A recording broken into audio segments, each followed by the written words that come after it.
Bom dia! Começando mais um Despertando com o Dharma. Hoje é dia 27 de fevereiro. Hoje é uma terça-feira. Bom dia, Stanley. Bom dia, Carla. Bom dia, Fran. Como é que foi a festinha ontem, Fran? Bom dia, Mauro. Bom dia, Rosicler. Tudo bem, gente?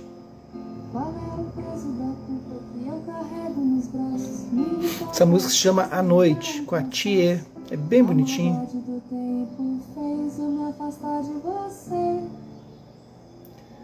Essa nova MPB é bacana. E aí, Dutra, como é que tá, meu colega? Tudo bem? Bem-vindo ao Dharma.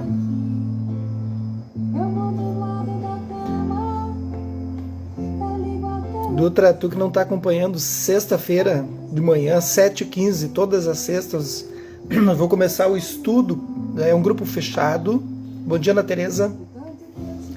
Vai ser um grupo fechado para estudo deste livro aqui, ó. O Yoga Tibetano dos Sonhos dos Sonhos. São práticas de meditação para fazer durante o dia e durante a noite, para ter sonhos lúcidos. Já pensou? Esse é só um resumo, assim, super rápido, né?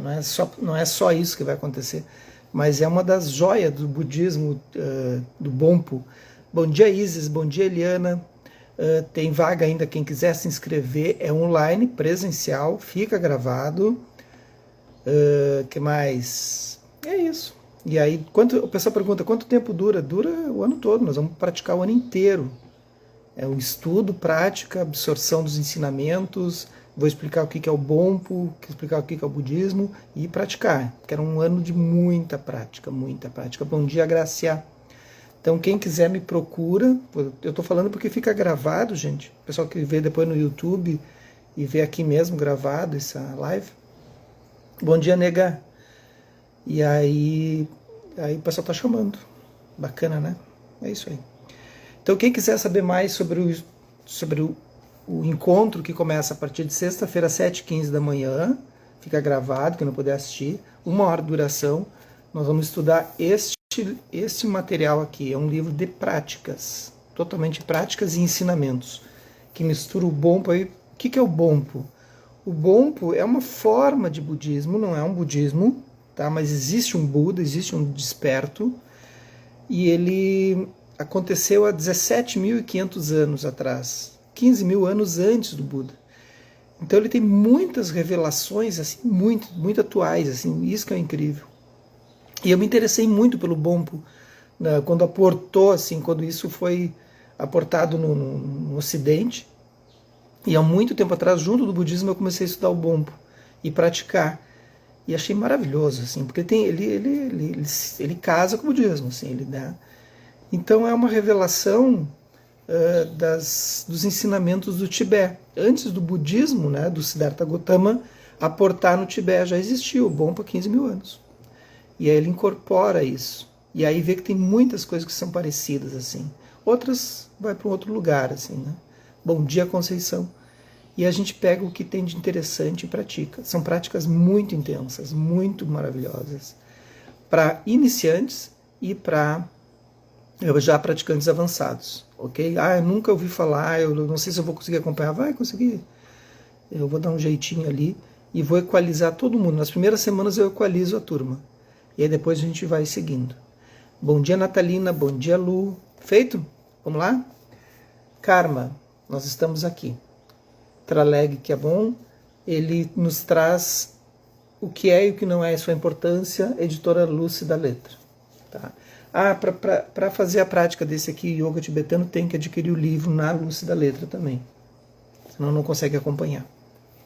Bora?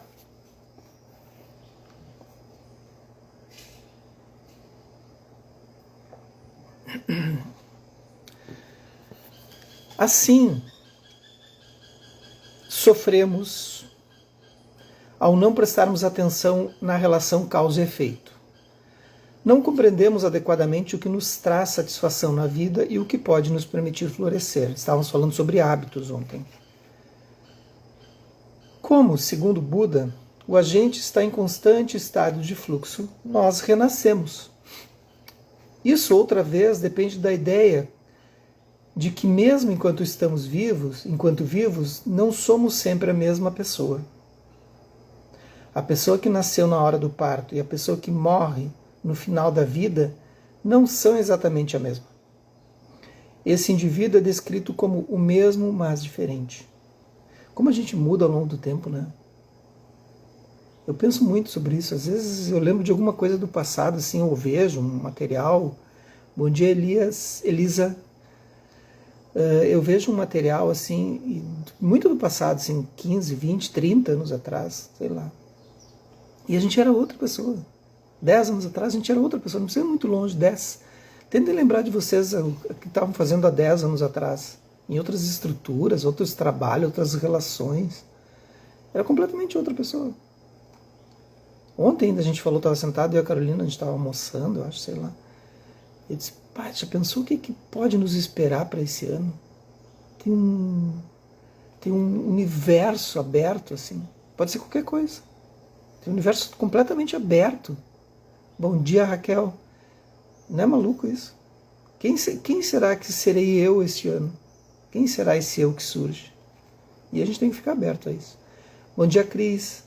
Eu fico muito fascinado com isso, porque eu tentei lembrar do que aconteceu até o ano passado, nesse mesmo período. Era uma coisa, esse ano, daí durante o ano foi outra. O que vai ser esse ano? Quem é esse que surge? Pá, acho muito legal.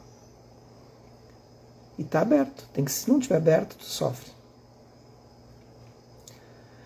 Então, para compreender o renascimento, em outra forma de vida, podemos pensar que o indivíduo renascido, qualquer outra forma de chamá-lo, não é exatamente o mesmo que viveu sua vida anterior.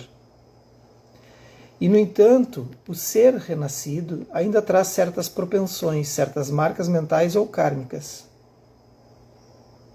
Desde a vida passada até o presente, as coisas continuam.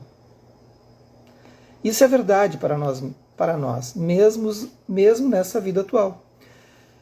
A ideia de renascimento é extrapolada a partir dessa noção de transição. Logo, se ser está intimamente ligado ao vir a ser, então o fato de eu ser esse ou aquele tipo de indivíduo não é diferente de eu me tornar esse ou aquele tipo de pessoa. Bom dia, Julie. Bom dia, Laura. Aqui tem uma pegadinha. Ó. Logo, se ser, a noção do ser, bom dia, Lu, está intimamente ligada ao vir a ser. Então, para quem está ligado no budismo, vir a ser é bhava. Bhava é 10º elo. Esse vir a ser é o momento em que eu tenho as constituições, eu me dou conta dos meus condicionamentos. Eu não me dou conta, vou rever minha frase, porque na verdade tu não te dá conta. Tu está convencido de que os teus condicionamentos, os teus hábitos, todas as causas e efeitos, toda a tua criação, tua educação, a cultura, o lugar onde tu foi criado, onde tu nasceu, os amigos que tu tem, tudo isso que faz parte, que tu diz que isso sou eu, né? Tu está convencido de que isto é tu. E aí tu começa a andar no mundo.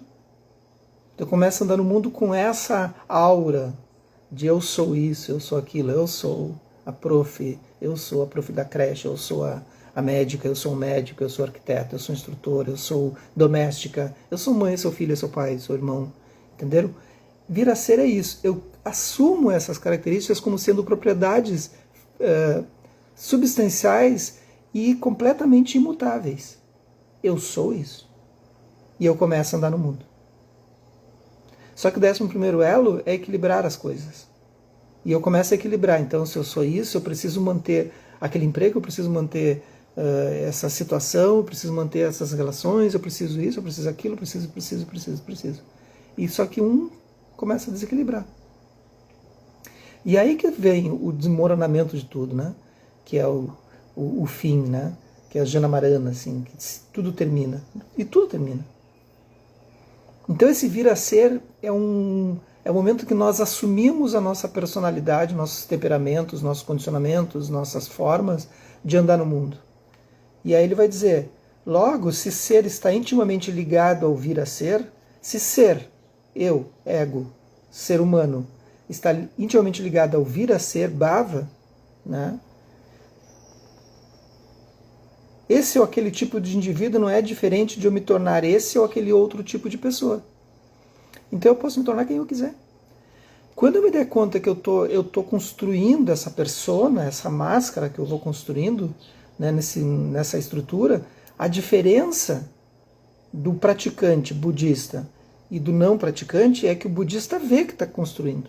Ele vai dizer, eu sei que eu estou consciente disso, né? Em Dutra, não é o que a gente falava no Mindfulness, a awareness, né? A consciência disso.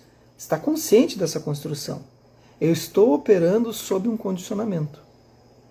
Quando tu vê tu tem essa percepção, oi Marcela, tu tem essa percepção, tu imediatamente dá um passo atrás. E tu diz, eu estou vendo, eu estou enxergando o desdobramento, eu estou enxergando a dobra, eu estou enxergando o próprio momento em que a vidya se manifesta, em que a cegueira se manifesta. Porque toda vez que eu vejo, eu tenho que me perguntar o seguinte, lembrem que eu sempre falo esse mantra, né? Toda vez que eu estou enxergando, eu tenho que dar um passo atrás e dizer, e o que eu não estou vendo?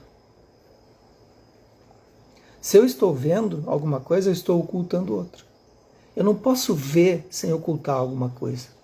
É impossível. Se eu estou enxergando, eu estou ocultando. E quando eu enxergo, eu venho a ser. Essa é a construção. Precisamos distinguir claramente entre as noções de renascimento e reencarnação. Elas se referem a coisas diferentes, embora os termos sejam muitas vezes usados de forma intercambiável. Olha isso aí, agora é precioso aí. A gente vai ver essa relação. Para quem aí é espírita, para quem é cristão, para quem é budista, vai ver que são completamente diferentes. As formas que o budismo vê, a forma que o espírita vê. Embora eles tenham cruzamentos de ensinamentos em alguns momentos, mas reencarnação é uma coisa, renascimento é outra. Essencialmente, a reencarnação refere-se exatamente à mesma pessoa voltar para outra vida. E isso envolve a ideia de haver um eu intrínseco. Então, gente, uma alma. Bom dia, Cláudia. Então, se a gente está falando o tempo todo que o eu é formado por forma, né? Existe uma forma, sensação, percepção, formação mental, né? E mente, nesse caso aqui que ele está traduzindo como mente, não consciência, então esses 5 agregados, 5 skandhas, forma, sensação, percepção, formação mental, né, e consciência, ou mente. Tá? Bom dia, Silvia. Se eu é formado pelos 5 skandhas, os 5 skandhas se movimentam através dessas percepções do mundo, através dos 3 kleshas, dos 3 venenos, raiva, violência, angústia, amor, né, todos os kleshas. São 3, são 5, são 10, depende da linhagem. No Theravada são 10 kleshas. Se eu me movimento, eu acredito nesse eu intrínseco, mas se eu acabei de dizer que eu estou mudando, eu falei no início do texto hoje, né? Como é que eu era 10 anos atrás, há 5 anos atrás, há 20 anos atrás? Não é só uma questão de idade, eu era outra pessoa, vocês eram outra pessoa. Como é que eu quero acreditar se eu renasço a cada instante, a cada dia, né? Eu posso renascer numa nova cidade, num relacionamento, num outro lugar, no emprego, em qualquer situação eu posso mudar de vida completamente. Eu vou mudar de vida. Um belo dia resolvi mudar e fazer tudo o que eu queria fazer, né? Não é isso? A Rita Lee, né? Então tu muda. Como que eu posso acreditar que esse eu ele segue completamente imutável para outra vida? Aí não faz sentido. O Buda vem e quebra com essa ilusão. Ele diz, sim, há uma fagulha que passa, mas essa fagulha é a mente, que ela vai lá novamente, se reconstrói naquele novo mundo, através de novos condicionamentos, novas estruturas, novos condicionamentos mentais, e vai construindo. Né? É aquele exemplo da vela, o Buda dá esse exemplo. Né? Pega uma vela acesa e uma vela apagada. Quando eu transfiro a chama, né, para outra vela, e essa aqui se desfaz, essa parafina são todos os condicionamentos. Mas a chama passa para outra, mas é a mesma chama, mas é outra parafina. É a mesma vela? E aí? O que passou? É isso que o Buda se refere. E quando tu eliminares todos os teus condicionamentos, todos os teus kleshas, tu eliminar tudo isso, a parafina se desfaz. E aí tu liberta a chama. Quando eu acendo a chama, eu aprisiono. Quando eu apago a chama, eu liberto essa chama. Libertar a chama significa libertar-se a si mesmo. Libertar-se de uma ideia condicionada, de que nós existimos baseado num eu convencional. A teoria budista do renascimento não postula que exatamente a mesma pessoa assuma uma vida diferente após a morte. O fato de que muitos budistas provavelmente acreditem em algo como a reencarnação não faz com que isso seja um ensinamento do Buda. Realmente tem linhagens que pregam de uma forma completamente equivocada, que não era o que o Buda dizia. Eles começam a assumir suas próprias teorias, assim, né? Bom dia, Márcia. Ao pensar em renascimento, não devemos pensar que o mesmo ser senciente esteja renascendo. Mais uma vez, como o próprio Buda explicou, é o mesmo, mas diferente. Entenderam quando eu expliquei? Da chama? É a noção de continuidade que é abordada aqui, em vez de um tipo fixo de entidade que persiste e é transferida de um estado de existência para outro. Essa ideia de continuidade está em todo o cânone budista, nos encorajando realmente a nos reinventar em diferentes estágios de nossa jornada. Eu já marquei, eu estou piscando muito. Eu tenho tido muita dificuldade. Eu não uso óculos. Eu uso óculos, eu tenho astigmatismo só 0,5 para ler a legenda dos filmes. Assim, nunca usei. Só uso para longe, assim, para ver a tela da TV. Né? E de uns tempos para cá, aí ó, sexta-feira eu vou fazer 56 anos, né? Tava na hora, né? Eu tenho sentido dificuldade para leitura. Aí já está marcado o oculista para dia 4 agora, semana que vem. Eu estou percebendo que eu vou ter que usar óculos. Chegou minha vez, não teve jeito. Mas está ficando cada vez mais difícil. Assim, se olharmos em todos os aspectos de nós mesmos, a mudança será real. Nós realmente mudamos. Para o Buda, somos os mesmos, e não somos os mesmos em diferentes estágios da vida. E de forma semelhante em relação ao renascimento, não somos realmente nós, que retornamos pela compulsão kármica. A consciência é impulsionada junto com certas disposições que se transferiram para o nosso contínuo mental, e essas tendências são trazidas em nosso novo nascimento. Então é assim, gente, a gente não pode querer ser budista, ou ser espírita, ou ser umbandista, ou ser católico, ou ser o que for. E acreditar em partes de cada coisa. Ou tu acredita no todo, né? Claro que tu pode admirar. Eu admiro a Umbanda. Eu admiro a espírita. São, né, nessa escala, assim. Bom dia, Ângela. Admiro realmente. Admiro outras formas de pensar. Acho admirável. Mas, para mim, a que mais me impulsiona e que mais faz sentido é o budismo. Né? Embora não aceite que seja uma religião. Aí é outra coisa. Tu não vai dizer, é uma religião. Não é uma religião. O Buda não pregava dessa forma. Enfim. Mas tu não pode pegar partes isoladas, né, de cada coisa e acreditar, não, eu acredito em reencarnação, mas eu sou budista. Não, então tu não é budista. Não faz sentido. Porque se tu acredita em reencarnação, tu não acredita em impermanência. E o budismo ele vai dizer tudo é impermanente. E tu não tem como. E isso não depende de religião, de um pensamento filosófico ou qualquer coisa. Se alguém um dia encontrar algo que é permanente, aí o budismo vai ter que mudar a sua estrutura de pensamento. O Buda falava isso: se vocês encontrarem algo que refute essa ideia, eu vou assumir essa nova ideia.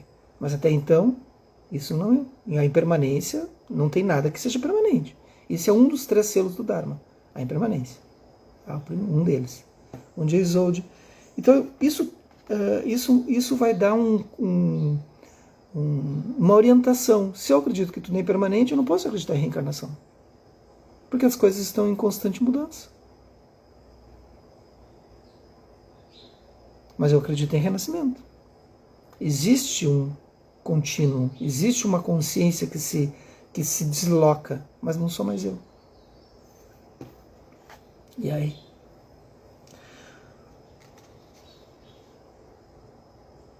E aí o Buda chamou isso de caminho do meio. Por que ele vai chamar isso de caminho do meio? Quando eu digo reencarnação, eu estou dizendo que é eternalista, que as coisas vão durar para sempre, que a gente vai para o paraíso, segundo o pensamento, né, muçulmano, nós vamos para o paraíso, aquela coisa toda. O católico, né? Mas ele também vai dizer que, ao contrário do que os outros, de algumas outras formas de pensamento vão dizer, os nihilistas, que não, que quando se extingue, se extingue. Apagou a chama, apagou. Morreu, morreu, acabou. Já era. Né? Ele vai dizer que tem esse caminho do meio. Senão, como é que a gente explicaria certas coisas, né? Certas lembranças? Os sonhos, por exemplo. Né? Como é que a gente consegue sonhar tanta coisa? Eu como pratico o yoga dos sonhos, aqui para quem está chegando agora, sexta começa o estudo fechado, sexta de manhã, vai ficar gravado, presencial e online, desse livro aqui, o Yoga Tibetano dos Sonhos do Sonho. É só práticas e teoria, obviamente, para poder praticar, né?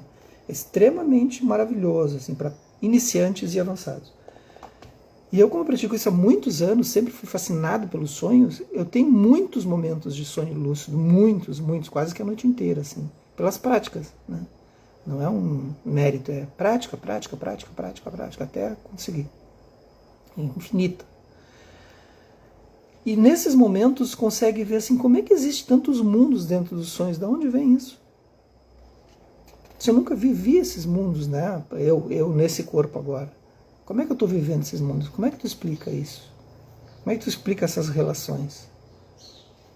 Uma das formas de explicar é isso, né? É o renascimento. Se tu reencarna, tu não tem como viver esses mundos. Acreditar que a mesma pessoa ou ser senciente renasce repetidamente é ser um eternalista, na terminologia budista. Aqueles que dizem não haver vida após a morte, nem nada que persista após o momento final, Buda chamou de nihilistas.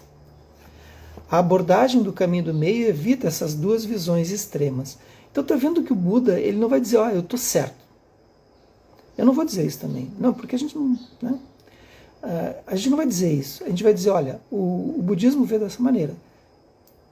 Nós acreditamos em renascimento. Nós não acreditamos no nihilismo. Nós acreditamos na impermanência. Né? E aí a gente vai tentando mostrar por quê. A impermanência é a chave, gente. Já perceberam? A impermanência é a chave de tudo. A partir dela, toda a construção dos condicionamentos se deslocam. Entenderam o que é a chave? Se vocês entenderam o sentido de impermanência, bom dia, Gabi, vão entender todo o contexto budista. É a chavezinha, assim. A abordagem do caminho do meio evita essas duas visões extremas. Pensando na vida nesses termos, em nossas realizações de ações kármicas e em nossa contemplação da sobrevivência após a morte, de alguma forma, reconheceremos que o karma não só determina o nosso renascimento, e aí vem o karma, mas que o karma não só determina o nosso renascimento, mas também as diferenças individuais e físicas das pessoas. Olha só.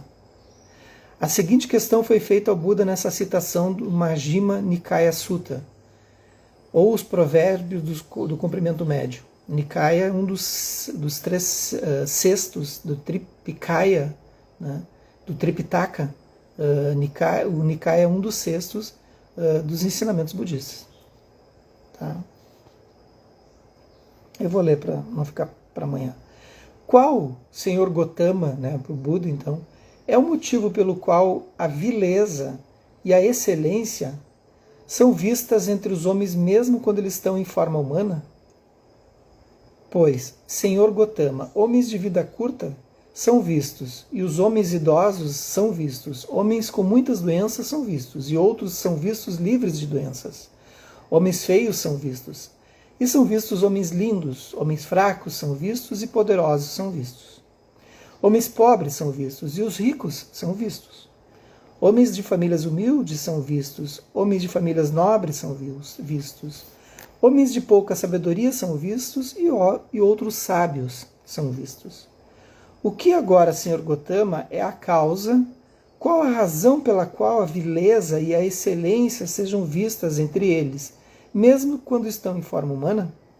A resposta do Buda foi direta, ele disse: possuidores de seu próprio karma, jovem Brahman, os seres são os herdeiros do karma. O karma distingue os seres que seja dito pela vileza e pela excelência. Amanhã eu explico isso. Então vocês viram como é difícil de ler o ritmo e aqui está traduzido para o português, né, mas o ritmo do Bom dia, Verônica, dos sutras são extremamente chatos de ler para nossa atualidade, porque eles são repetitivos. Por isso que não existia escrito, obviamente, mas não tinha essa preocupação em escrever. Então todos os ensinamentos eram passados pela oralidade, porque eles eram repetidos. Cada palavra, existia um processo mnemônico para poder ensinar. E até hoje é ensinado assim na Índia. Tem escolas que ensinam assim. O Lama Alan Wallace, ele aprendeu dessa maneira, nos contou num retiro. É extremamente chato ler um sutra. Tentem ler, eu estudei através dos sutras, quando estudava o Theravada. É irritante. Pra gente que está acostumado com outro ritmo, outra rítmica das palavras, né? Mas, se tu quer aprender, tem que passar por isso. Estou enrolando aqui para vocês irem para a postura.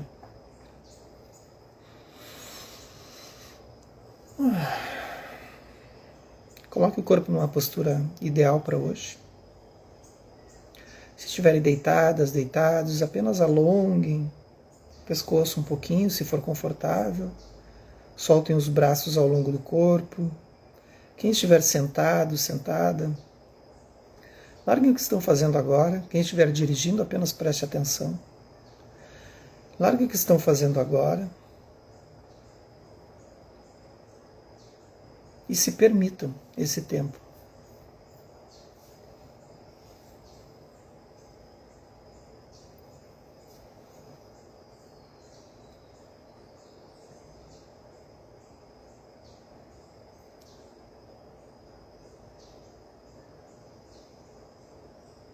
Leve atenção aos sons. Procure ouvir todos os sons à sua volta, os mais distantes até os mais próximos.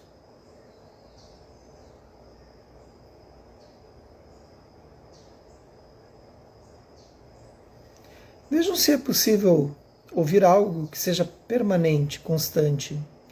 Ou ele se repete, muda de tom, de timbre, começa, para. Há algo que seja permanente?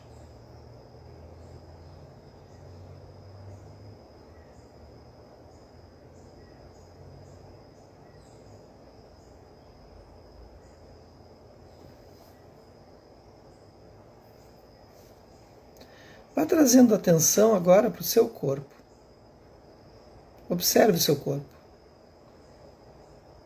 Escolha alguma zona do seu corpo que esteja relaxada ou tensionada. Alguma coisa que seja fácil de identificar.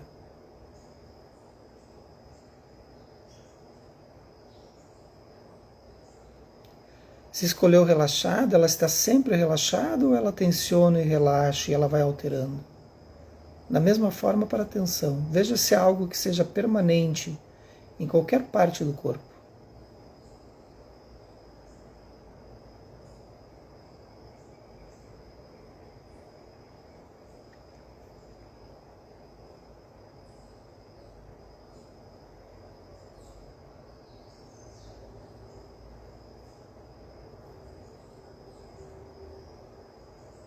Agora leve atenção aos seus pensamentos.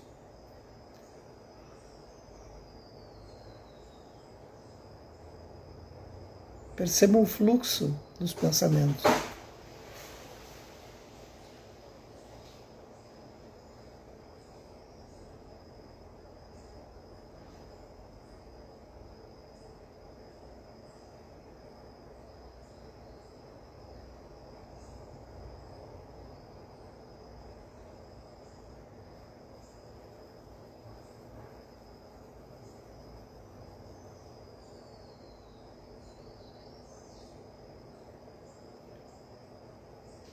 Procurem aprofundar essa prática. Quem tiver tempo, continue. Para os demais, que os méritos desse nosso encontro, dessa nossa prática, se expandem e toquem a todas, todos, todas, e que nós possamos nos tornar um caminho iluminado. Gente, essa prática, é óbvio que eu fiz, já contei aqui, eu fiz por muito tempo, muitas horas por dia, mais de 10, 12 horas por dia, por muito tempo. mais de uma semana, o dia inteiro, o tempo todo, só fazendo isso. Essas práticas são extremamente poderosas. Quando eu consigo entender esse contexto da impermanência, eu consigo perceber os meus hábitos se formando, e eu consigo perceber o meu eu se formando. É extremamente intensa. Então a gente pode fazer, começar devagar, com 3 minutos, 5 minutos, depois aumentar para 15 minutos, 10 minutos, 15 minutos. Ok? Mas claro, tem orientações. Certo? Mas aí precisa fazer aula, não tem como, não é aqui. Até amanhã, quarta-feira.